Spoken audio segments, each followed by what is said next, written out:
નમસ્કાર પ્યારે દોસ્તો, ધોરણ 12 ફિઝિક્સ. તો આપણે ચેપ્ટર નંબર 3 કમ્પ્લીટ કરી અને ચેપ્ટર નંબર 4 ગતિમાન, વિદ્યુત ભાર અને ચુંબકત્વ એવું આપણું ચેપ્ટર નંબર 4 આજે સ્ટાર્ટ કરવા જઈ રહ્યા છે. તો ચેપ્ટર નંબર 3 માં જે કઈ વાતો હતી એ લગભગ બધી મેં કમ્પ્લીટ કરી દીધી છે. લાસ્ટ લેક્ચરમાં મેં કહ્યું હતું કે કોઈ જગ્યાએ કોઈ એક્ઝામ્પલ બીજો કોઈ હોય તો એ ખાલી ડિસ્કસ કરવાનો હોય, તમે જોશો તો આવડી જશે. ઓકે, તો ચેપ્ટર 3 ના પણ હજુ 1-2 લેક્ચર હું લેવાનો છું એ એક્સ્ટ્રા કામ માટે. ચાલો તો હવે સ્ટાર્ટ કરીએ છીએ. ચેપ્ટર નંબર 4 એનું નામ છે ગતિમાન, વિદ્યુત ભાર અને ચુંબકત્વ, એવું એનું નામ છે. ટાઇટલ આપતો નથી, કોઈ મહત્વનું નથી. ચાલો ધ્યાનથી સાંભળો. સૌથી પહેલા થોડી સ્ટોરીની હિસ્ટ્રીથી વાત કરીએ તો લગભગ 200 વર્ષ પહેલા, થોડી સ્ટાર્ટથી હિસ્ટ્રી સ્ટાર્ટ કરીએ ભાઈ આપણે. 200 વર્ષ પહેલા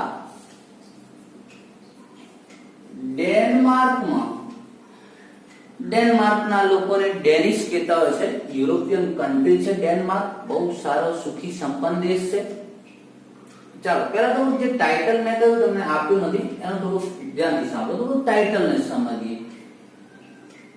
ગતિમાન,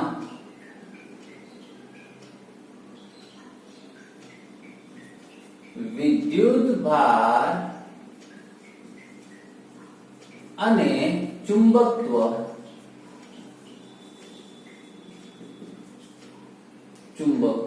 ચાલો, ગતિમાન, વિદ્યુત ભાર અને ચુંબકત્વ, આવું ચેપ્ટર નંબર 4 નું નામ છે. ગતિમાન વિદ્યુત ભાર જે આપણે ચેપ્ટર નંબર 3 માં જ ભણ્યા હતા. પહેલા મેં શરૂઆતમાં એક વખત કહ્યું હતું, ચેપ્ટર 1 અને 2 એ સ્થિર વિદ્યુત ભારનો અભ્યાસ છે. ચેપ્ટર 3 થી ગતિમાન વિદ્યુત ભારનો અભ્યાસ છે, જેને આપણે ઇલેક્ટ્રોડાયનેમિક્સ કહેતા હતા. તો ચેપ્ટર 3 એ ગતિમાન વિદ્યુત ભારના કારણે પ્રવાહ ભણ્યો. હવે અહીંયા ગતિમાન વિદ્યુત ભાર અને ચુંબકત્વ. તો કે ગતિમાન વિદ્યુત ભાર હોય એની સાથે કંઈક આ ચુંબકત્વને કંઈક લેવા દેવા હોય એવું લાગે છે. ચુંબકત્વ એટલે શું? ચુંબક તત્વ. તમે ચુંબકો જોયા હશે, લોખંડની ખીલીઓને આકર્ષણ, અપાકર્ષણ આ બધું જે લાગતું હોય છે, ચુંબકો વચ્ચે ઘણી વખત અપાકર્ષણ થતું હોય છે. એ જે ચુંબકનો જે ગુણધર્મ છે એને ચુંબકત્વ કહેવાય છે. ચુંબકનો જે ચુંબકીય ગુણધર્મ છે એને આપણે ચુંબકત્વ કહેવાય છે. તો એ ચુંબકત્વ કહે છે ગતિમાન વિદ્યુત ભારના કારણે પણ આવે છે.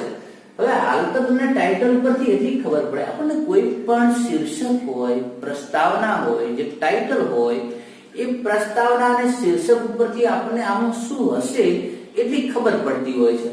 તો અહીંયા આપણે શીર્ષકમાં સમજીએ તો કે શીર્ષક ઉપરથી ગતિમાન, વિદ્યુત ભાર અને ચુંબકત્વની વાત છે. તો અહીંયા આપણે ગતિમાન વિદ્યુત ભારો અને એનાથી કઈ ઉદ્ભવતા ચુંબકત્વનો અભ્યાસ કરવાના હોઈશું. બહુ મજાનું ચેપ્ટર છે, મજા આવશે મિત્રો. બહુ સારી રીતે ચેપ્ટર 3 ની જેમ જ સમજીશું. બસ ધ્યાન આપતા રહેજો, નોંધ કરતા રહેજો. આજે તો થોડી સ્ટોરી, હિસ્ટ્રી એવું થોડું કહું છું, બરાબર ધ્યાનથી સાંભળજો. લગભગ ચુંબક તો છોકરાઓ લગભગ 2000 વર્ષ પહેલા પણ લોકોના ધ્યાનમાં આવ્યું હતું. તમે આવી કોઈ સ્ટોરી સાંભળી છે એની અંદર હું પાડતો નથી. લગભગ આના પછીના ચેપ્ટરમાં આપણે એક વાત કરવાની થશે. એક ભરવાડ ઘેટા બકરા ચરાવવા જાય છે ગ્રીસની અંદર, મેગ્નેશિયા નામના દેશમાં. અને કોઈ કહે છે એના બૂટની એના જે પગરખા હતા બૂટ, એની નીચે જે ખીલીઓ હતી એ ચોટી જતી હતી. કોઈ કહે છે કે એની જે લાકડી હતી એના છેડે એક લોખંડની વાટ હતી એ ક્યાંક ચોટી ગઈ હતી. તો આવી બધી સ્ટોરી તમે જાણો તો એમાં નથી પાડતો.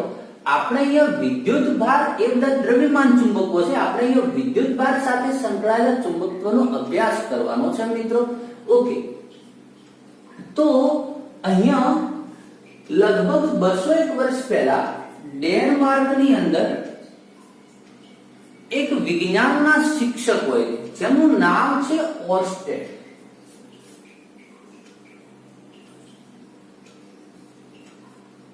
કદાચ વર્ષમાં બીજે સાલમાં ક્યાંય તમારે સાલ આવે કે એનાથી કોઈ મતલબ નથી, આ બધું પરીક્ષા લક્ષી નથી, ખાલી જાણવા માટે છે. આનું પણ પૂરું ફૂલ ફોર્મ છે, એ યાદ રાખવાની જરૂર નથી. જો અહીંયા આપણે ફિઝિક્સમાં વૈજ્ઞાનિકોના નામો, સાલ, આ એવું બધું યાદ રાખવાની જરૂર હોતી નથી. એના માટે એક અલગ સબ્જેક્ટ છે, હિસ્ટ્રી નામનો સબ્જેક્ટ છે, જેને રસ હોય એમાં ભણી શકે છે ભાઈ. ઓકે, ચાલો. તો ઓર્સ્ટેડ કરીને વૈજ્ઞાનિક તો ના કહી શકાય મિત્રો, પણ ઓર્સ્ટેડ કરીને એક વિજ્ઞાનનો શિક્ષક હોય છે, વિજ્ઞાન શિક્ષક, સાયન્સ ટીચર હશે.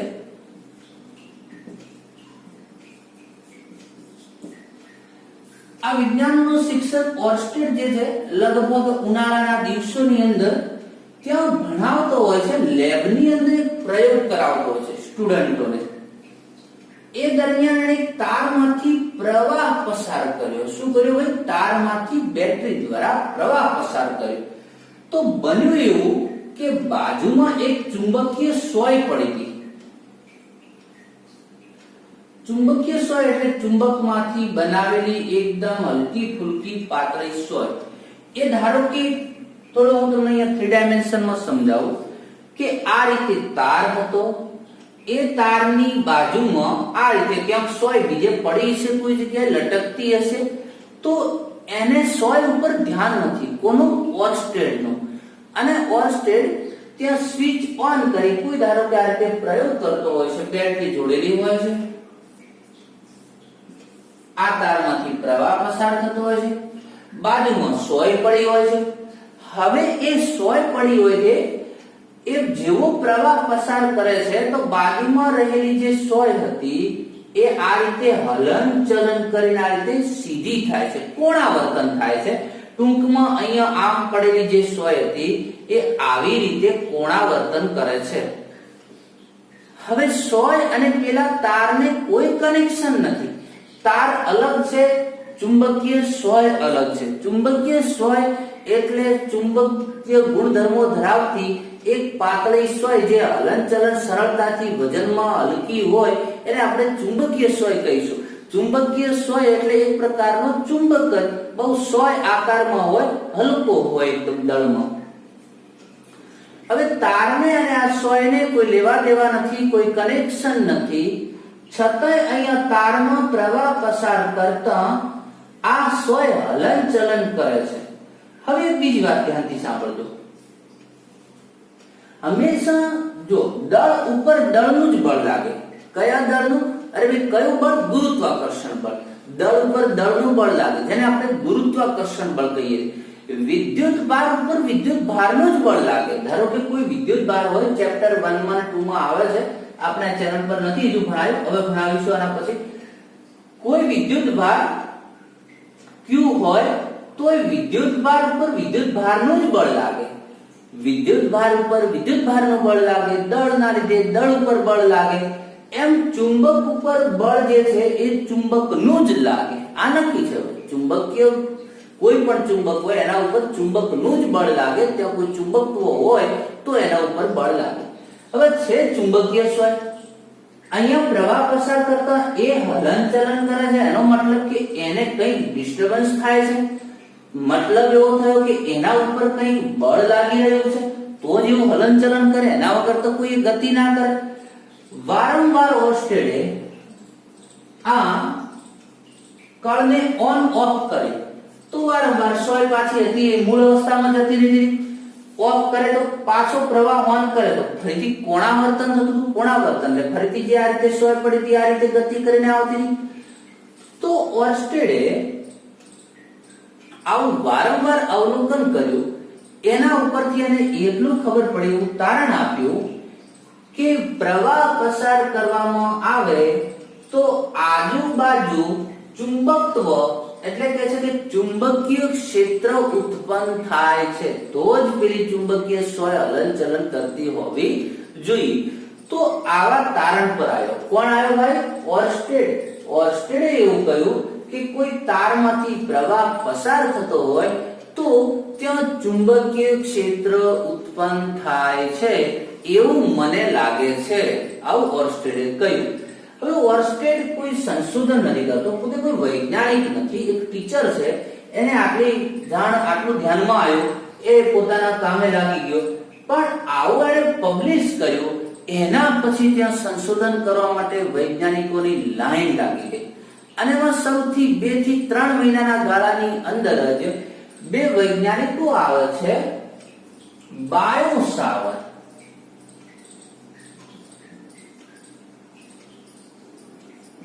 ટી ખાલી છે અને આપણે સાવર વાંચીશું, બાયો સાવર.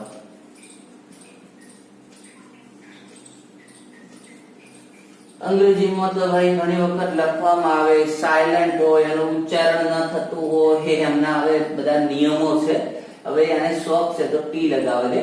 બાયો સાવર નામના 2 વૈજ્ઞાનિકો છે, જોડી છે, એમણે સંશોધન ચાલુ કર્યું. એમને ખ્યાલ આવ્યો કે પ્રવાહના કારણે કંઈક ચુંબકીય ક્ષેત્ર ઉત્પન્ન થાય છે, એવું કોઈ ડેનમાર્કમાં ઓર્સ્ટેડ નામના એક વિજ્ઞાનના શિક્ષક બોલ્યા છે, તો સંશોધન ચાલુ કરે છે અને 2 થી 3 મહિનાના ગાળાની અંદર જ 2 થી 3 મહિનાના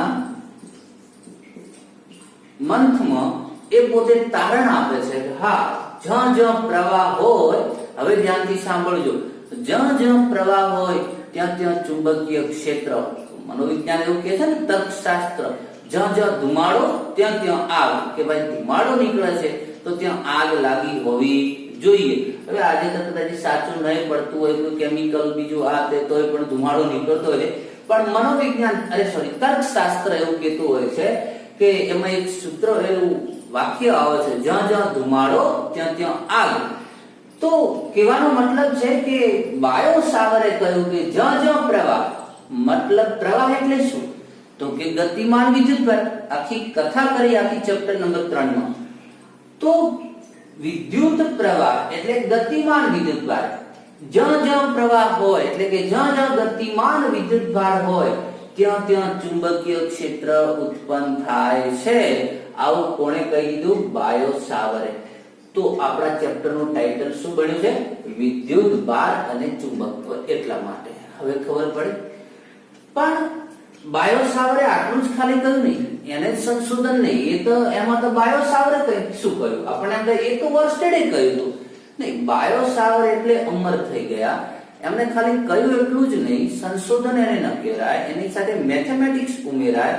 તો બાયો સાવર નામના વૈજ્ઞાનિકે એ તારના કારણે ચુંબકીય ક્ષેત્ર ઉત્પન્ન થાય છે. તો કેટલું થાય છે?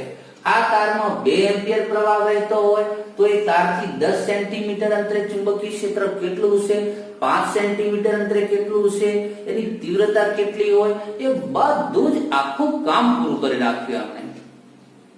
એટલે એમનું નામ લેવાય છે, બાકી તો ઓર્સ્ટેડે બોલ્યા હતા. તો આ રીતે બાયો સાવરે એનું ડીપમાં સંશોધન કર્યું, સૂત્રો આપ્યા, આ બધી વાત પૂરી કરી. એની આપણે આગળ ચર્ચા આવે કે બાયો સાવરની થિયરી આવશે ત્યારે આપણે ચર્ચા કરીશું. હાલ આપણે ટાઇટલ સમજતા હતા, એની સ્ટોરી સમજતા હતા. તો આવી કંઈક રીતે, હા, મેં જે કહ્યું કે જે વર્ષો પહેલા જે ચુંબક શોધાયો હતો એ કયો? પેલા જમીનમાંથી બીજેથી જે ચુંબકો નીકળે છે તેમાં કાળા રંગના જોયા છે, જેને દ્રવ્ય ચુંબક કહીએ. એ આપણે આના પછીના 5મા ચેપ્ટરમાં ભણવાના છે. અહીંયા જે આપણે ચુંબકત્વ ભણીએ છીએ કયું? ગતિમાન વિદ્યુત ભારના કારણે ઉદ્ભવતું ચુંબકીય ક્ષેત્ર ભણીએ છીએ. એટલે કોઈ ગતિમાન વિદ્યુત ભાર હોય, મતલબ પ્રવાહ હોય, ત્યાં ચુંબકીય ક્ષેત્ર ઉત્પન્ન થાય છે. એવું ઓર્સ્ટેડ પછી બાયો સાવરે નક્કી કર્યું. એના ઉપર ભાઈ એક મોહર લગાવી દીધી, મતલબ કન્ફર્મ કરી દીધું કે જ્યાં જ્યાં પ્રવાહ ત્યાં ત્યાં ચુંબકીય ક્ષેત્ર. ઓકે, ચાલો હવે આ ચુંબકીય ક્ષેત્ર જે છે એ હોય કઈ દિશામાં એની થોડી બાયો સાવરે વાત કરેલી છે. તો એની થોડી હું ચર્ચા કરું, જેને આપણે ટાઇટલ આપીશું જમણા હાથના અંગૂઠાનો નિયમ. તો સર આવા દેશી નિયમો ફિઝિક્સ ની અંદર પણ બહુ મહત્વનો છે ભાઈ. જમણા હાથના અંગૂઠાનો નિયમ મહત્વનો છે છોકરાઓ, કારણ કે ઘણા બધા મારો અનુભવ છે કે સ્ટુડન્ટો ઘણા બધા ભૂલ કરતા હોય છે. પણ તો સર આમાં હોય શું? ચાલો પહેલા નિયમ ભણી લઈએ પછી હું તમને કહું. જમણા હાથના અંગૂઠાનો નિયમ. જમણા હાથના અંગૂઠાનો નિયમ. જમણા હાથના અંગૂઠાનો નિયમ. અંગૂઠાનો નિયમ પણ કયા હાથના? જમણા હાથના. હવે એ શું છે? ચાલો, તો આ નિયમ શેના માટે છે? તો કે આ નિયમ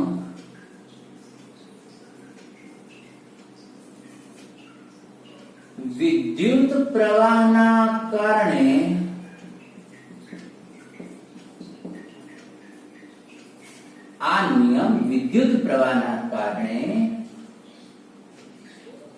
ઉદ્ભવતા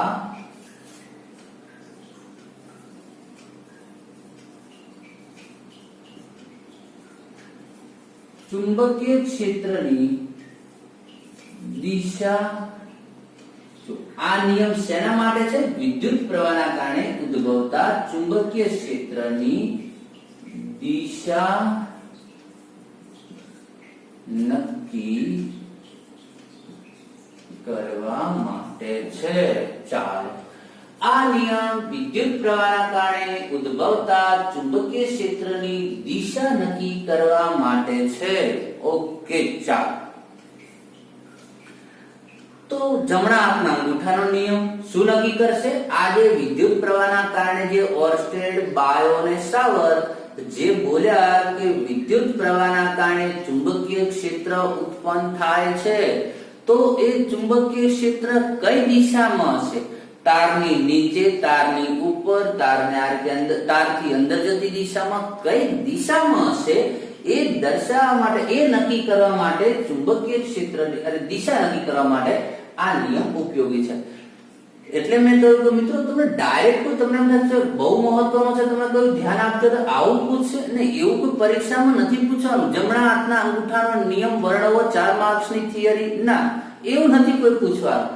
પણ એક્ઝામ્પલની અંદર આપણે એપ્લાઈડ કરવાનું છે, કારણ કે દિશા નક્કી કરતા આવડશે તમને ચુંબકીય ક્ષેત્રની, તો તમે ત્યાં નક્કી કરી શકશો કે અહીંયા સરવાળો કરવો. ધારે બે ચુંબકીય ક્ષેત્ર ભેગા થશે ત્યારે તમને ખબર પડે કે અહીંયા સરવાળો કરવો, બાદબાકી કરવી, અથવા તો √a²+b²+2ab cos θ સૂત્ર લગાવવું, એનો સરવાળો બાદબાકી કરવા પડે. એ નક્કી કરવા માટે આ નિયમ બહુ મહત્વનો છે. અને એમાં મોસ્ટ ઓફ સ્ટુડન્ટ ભૂલ કરતા હોય છે, મોસ્ટલી સ્ટુડન્ટ, કારણ કે એમને કન્ફ્યુઝન જ પેદા કરતું હોય.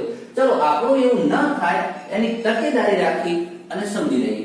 તો સર આ તો તમે કહ્યું દિશા નક્કી કરવા, આ તેનું મહત્વ સમજાવે. નિયમ શું છે? ચાલો, હવે નિયમ એવું કહે છે કે કોઈ તાર હોય, કોઈ થિયરી નથી આપી, બહુ સમજી લેવાનું, પ્રેક્ટિકલી સમજી લો એટલે બહુ મહત્વનું છે. કોઈ તાર હોય, એની અંદર ધારો કે પ્રવાહ વહે છે.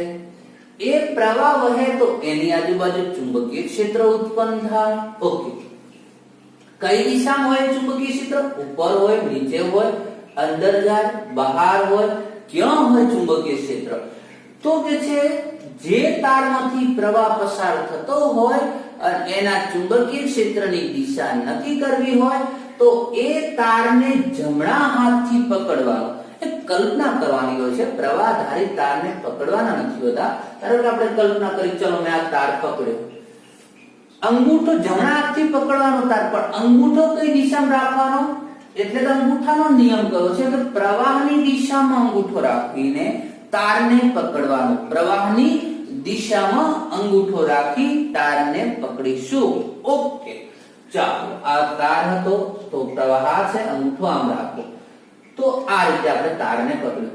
તો પ્રવાહની દિશામાં અંગૂઠો રાખી તારને પકડવા જતા હવે તમારે તાર પકડવો છે તો ભાઈ આંગળીઓ વીંટાળી, તો તમારી જે દિશામાં આંગળીઓ વીંટળી એ દિશામાં જ્યાં જ્યાં આંગળીઓ ત્યાં ત્યાં ચુંબકીય ક્ષેત્ર. બરાબર? ચાલો, મારે તે થોડું કહી દઉં છું. પહેલી વાત એ કે કોઈ પણ તાર હોય, તારના કારણે ઉદ્ભવતું ચુંબકીય ક્ષેત્ર એ તારની આજુબાજુ રિંગ સ્વરૂપે હોય. ચાલો, એક વાત ક્લિયર કરી દઉં. કોઈ પણ તારમાંથી પ્રવાહ પસાર થતો હોય ત્યાં ઉદ્ભવતું ચુંબકીય ક્ષેત્ર તારની આજુબાજુ રિંગ સ્વરૂપે હોય છે. આ જ વાત ધ્યાન, આ તાર છે તો આ ચુંબકીય ક્ષેત્ર હોવાનું. આ બધું ચુંબકીય ક્ષેત્ર, આ ચુંબકીય ક્ષેત્ર છે. એને આપણે આ રીતે જનરલી દર્શાવી દેતા હોઈએ છીએ. આ આપણું ચુંબકીય ક્ષેત્ર, પછી તારની આજુબાજુ. તો તમે કહો ચુંબકીય ક્ષેત્ર તો મળી ગયું, તો જમણા હાથના અંગૂઠાનું શું મહત્વ છે? એ તો આંગળીઓ દ્વારા કહીએ એટલે ડાયરેક્ટ કહી દઈએ, પણ જમણા હાથના અંગૂઠાનું મહત્વ એ છે કે કોઈ તાર હોય. હવે આ બાજુ થોડું ધ્યાનથી સાંભળજો. ચલો બધું હવે જે કહું છું ભૂલી જજો કે આ જમણા હાથના અંગૂઠાનું મહત્વ શું છે. આ તાર છે, ઓકે. આ તારની અંદર પ્રવાહ વહે છે, ઓકે. તો આની આજુબાજુ ચુંબકીય ક્ષેત્ર હોવાનું, ઓકે. હવે ચુંબકીય ક્ષેત્ર આજુબાજુ વર્તુળાકારે હોવાનું, એટલે આવી રીતે ચુંબકીય ક્ષેત્ર હશે. પણ પ્રશ્ન એ છે હવે કે વર્તુળાકારે ચુંબકીય ક્ષેત્રોની બે રીતે હોઈ શકે. હવે મહત્વની વસ્તુ છે, આમ પ્રવાહ વહેતો હોય તો એ આવી રીતે હોઈ શકે. મારી જે એક્ટિંગ ઉપર ધ્યાન આપજો. આવી રીતે હોઈ શકે, આવી રીતે આમ બહાર આવે સાંભળે તો આ પણ વર્તુળાકારે ચુંબકીય ક્ષેત્રની આજુબાજુ થયું નહીં, ઓકે. બીજું આ રીતે હોઈ શકે, ઉલટું આ રીતે હોઈ શકે. એટલે આમથી ચુંબકીય ક્ષેત્ર અંદર આવતું હોય, એક આ દિશા છે, એક આ દિશા પણ છે. તો હવે બહુ મહત્વની વાત કરીએ આપણે કે તારની આજુબાજુ ચુંબકીય ક્ષેત્ર વર્તુળાકારે હોય છે, પણ એ આમ અંદરથી ઉપરથી બહાર આવે છે કે નીચેથી બહાર આવીને ઉપર દાખલ થાય છે, એ નક્કી નથી થતું. એ નક્કી કોણ કરશે? જમણા હાથના અંગૂઠાનો નિયમ. તમે જુઓ તો પ્રવાહ આમ વહે છે, જો આ રીતે તમે તારને રાખશો તો ઓકે, આંગળીઓ ઉપરથી બહાર આવી તો બહારથી ઉપરથી ચુંબકીય ક્ષેત્ર બહાર આવે છે અને અંદર દાખલ થાય છે, ઓકે. પણ જો આપણો જે તાર જે છે એ આ રીતે હોતો, પ્રવાહ આવી રીતે વહેતો તો પછી તારને કઈ રીતે પકડીશું? પ્રવાહની દિશામાં અંગૂઠો રાખીને, ઓકે. તો આ રીતે પકડીશું તારને, તો આંગળીઓ ક્યાં આવી? આ રીતે તારને અંગૂઠો, પહેલા તો અંગૂઠો પ્રવાહની દિશામાં ગોઠવી પકડીને અંગૂઠો નથી ગોઠવવાનો કે ચલો તાર પકડી લીધો તો પછી તાર આમ પકડી લીધો, ઓ પ્રવાહ તો આ બાજુ, તો અંગૂઠો આ બાજુ જતો રહ્યો, ચલો અંગૂઠો પકડી તોડીને પાછો આ બાજુ ગોઠવો, સેટ કરો. એમ નથી કરી દેવાનો. પહેલો જ અંગૂઠો સેટ કરવાનો પ્રવાહની દિશામાં, પછી આંગળીઓ વીંટાળવાની. તો પ્રવાહ આ બાજુ છે તો આ રીતે પકડીશું. હવે આંગળીઓ વીંટાળો, તો આંગળીઓ વીંટાળી તો ઉપર શું થઈ? દાખલ થઈ. તો ચુંબકીય ક્ષેત્ર ભાઈ ઉપર દાખલ થયું ને, તો ઉપર દાખલ થઈ ગયું ચુંબકીય ક્ષેત્ર અને નીચેથી બહાર આવશે ચુંબકીય ક્ષેત્ર, ઓકે. તો આ રીતે જમણા હાથના અંગૂઠાની રીતે આપણે નક્કી કરી શકીએ કે આપણું ચુંબકીય ક્ષેત્ર કઈ દિશામાં હશે. આસપાસ તો હશે, તારની આસપાસ હશે કે અંદર જાય છે એ આપણા જમણા હાથનો અંગૂઠો નક્કી કરી આપશે. ચલો હવે સમજાઈ ગયું છે? તમે કહો હવે આમાં સર શું ભૂલ થાય?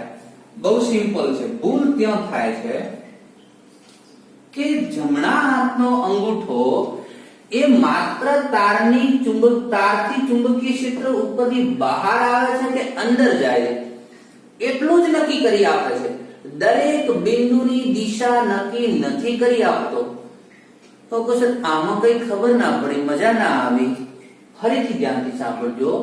જમણા હાથનો અંગૂઠો તારની આસપાસ ચુંબકીય ક્ષેત્ર આમ છે કે આમ છે એટલું જ નક્કી કરી આપે છે. દરેક બિંદુએ દિશા નક્કી નથી કરતો. એ વળી શું? ચાલો સમજીએ. ધારો કે હું કહું આ રીતે ચુંબકીય ક્ષેત્ર, હું તારને આ રીતે રાખું છું. ચલો આ તારને રાખું, સમજો, ધ્યાનથી સાંભળો. તો તારની આજુબાજુ ધારો કે આ પ્રવાહ અંદર જઈ રહ્યો છે, તો હું તારને આ રીતે પકડીશું. ચાલો તાર છે, ખબર ના પડી તો તાર છે, તારમાં પ્રવાહ અંદર જઈ રહ્યો છે. અંગૂઠો રાખી મેં તારને પકડ્યો. આંગળીઓ ક્યાં આવી? આ દિશામાં આવી. ચાલો આંગળીઓ આ દિશામાં આવી તો આ થયું આપણા ચુંબકીય ક્ષેત્રની દિશા થઈ, ઓકે. હવે આ ચુંબકીય ક્ષેત્રની દિશા થઈ તો જમણા હાથના અંગૂઠાએ આપણને શું કહ્યું કે એ ચુંબકીય ક્ષેત્ર આ રીતે ઘડિયાળના કાંટાની દિશામાં છે કે વિરુદ્ધ દિશામાં છે એટલું જ કહ્યું. પણ દરેક બિંદુએ હવે બહુ મહત્વની છે વાત, કારણ કે અહીંયા બધા ભૂલ કરી બેસે છે. પછી આપણે જે તે બિંદુએ જો તમારે ચુંબકીય ક્ષેત્ર નક્કી કરવું હોય તો એ તમે 11મા ધોરણથી ભણતા આવો છો. આવું વક્ર જ્યારે હોય તો ધારો કે અહીંયા ચુંબકીય ક્ષેત્ર કઈ દિશામાં, તો આ જ બિંદુએ ક્યાં હશે? હવે ચુંબકીય ક્ષેત્રની દિશા એ બિંદુ. હવે એનો મતલબ ધારો કે હું અહીંયા ચુંબકીય સોય મૂકું, એક નાની ચુંબકીય સોય લાવું, એ ચુંબકીય સોય હું અહીંયા મૂકું તો શું આ મારી ચુંબકીય સોય બેન્ડ વળી જશે? આમ બેન્ડ વળીને આમ ગોઠવાશે? ના, એ તો એક જ દિશામાં ગોઠવાશે. તો ટૂંકમાં આ બિંદુએ ચુંબકીય ક્ષેત્રની દિશા, તો જે તે બિંદુએ ચુંબકીય ક્ષેત્રની દિશા સ્પર્શકની દિશામાં હોય છે. આ બહુ મહત્વની વાત છે, ધ્યાનથી સાંભળ. તો આ બિંદુએ, તો કે અહીંયા, આ બિંદુએ અહીંયા, આ બિંદુએ અહીંયા, આ બિંદુએ અહીંયા. તો જે તે બિંદુ આગળ ચુંબકીય ક્ષેત્રની દિશા એ સ્પર્શકની દિશામાં હોય છે. અહીંયા ચુંબકીય ક્ષેત્રની દિશા સાથે બે વાતો આવે મિત્રો, હું બહુ ક્લિયર કરવા માંગુ છું. એક જમણા હાથના અંગૂઠાનો નિયમ અને એક બીજો સ્પર્શક અંદર આવ્યો સ્પર્શકનો નિયમ. સર લખાવો ને ભાઈ, રિવાઇઝ કરીને હું જે બોલું છું તમને એમ લાગે કે ભૂલી જવાશે, લખી દેજો. ચાલો, તો એક જમણા હાથના અંગૂઠાનો નિયમ શું? તો કે તારની આસપાસ ચુંબકીય ક્ષેત્ર કઈ દિશામાં જાય છે, ઘડિયાળના કાંટાની દિશામાં હશે કે વિરુદ્ધ દિશામાં હશે, એટલું કઈ આપશે. પછી જે તે બિંદુએ આપણું ચુંબકીય ક્ષેત્ર કઈ દિશામાં છે, તો એ પછી સ્પર્શકની દિશામાં છે. ખબર પડી કે ના પડી ભાઈ? ઓકે. તો અહીંયા આપણે પેલી તો થોડી સ્ટોરીની વાત કરી કે ભાઈ ચુંબકત્વની કઈ રીતે શોધ થઈ. કોઈને કઈ ખબર નથી, પ્રવાહ અને ચુંબકત્વને કોઈ ખબર જ નથી. જ્યારે ખાલી જમીનમાંથી મળતા પેલા જે કાળા રંગના ચુંબકો તમે જોયા હતા, એ વર્ષો પહેલા વૈજ્ઞાનિકોએ જોયા હતા કે માણસોએ જોયા હતા. બાકી પ્રવાહ અને ચુંબકત્વને કોઈ લેવા દેવા છે એવી કોઈ ખબર જ નથી. એ સમયે ઓસ્ટ્રેલિયામાં પ્રયોગ કર્યો, ત્યારબાદ બાયો સાવરના ઘણા બધા વૈજ્ઞાનિકોના યોગદાનથી આ ચુંબકત્વ અને પ્રવાહને સાંકળવામાં આવ્યું અને એની અંદર શોધ થઈ. અને ત્યાર પછી દુનિયા આખી ધરમૂળથી બદલાઈ ગઈ છોકરાઓ ટેકનોલોજીમાં. કારણ કે આજે ચુંબકત્વ જે શોધાયું વિદ્યુત પ્રવાહના કારણે, આજે આપણે આજુબાજુ આપણે જો કોઈ ટેકનોલોજી તરફ નજર કરીએ તો લગભગ મોસ્ટ ઓફ દરેક ટેકનોલોજીના મૂળમાં આ સિદ્ધાંત રહેલો છે કે વિદ્યુત ભારના કારણે ઉદ્ભવતું ચુંબકીય ક્ષેત્ર. ઓકે, તો એ સ્ટોરીની થોડી આપણે વાત કરી. ત્યારબાદ આપણે ગયા કે જમણા, એ ચુંબકીય ક્ષેત્ર છે તો કઈ દિશામાં, તો કે તારની આસપાસ હોય. આસપાસ કઈ દિશામાં હોય, તો એ દિશા જમણા હાથના અંગૂઠાનો નિયમ નક્કી કરી આપશે. એ આપણે કહ્યું કે વર્તુળ હોય એમાં જે તે બિંદુએ દિશા ક્યાં હોય, તો સ્પર્શકની દિશામાં હોય છે. તો બસ આજે મેં થોડી પ્રસ્તાવના અને થોડીક આવી બેઝિક સ્ટોરી તમને સમજાવી દે. કાલે આપણે એમાં આગળ જઈશું, બહુ મજાની વાતો કરતા રહીશું મિત્રો. તો આજની વાર્તાને આટલા સુધી હું સ્ટોપ કરું છું. મળીએ મિત્રો નેક્સ્ટ લેક્ચરમાં.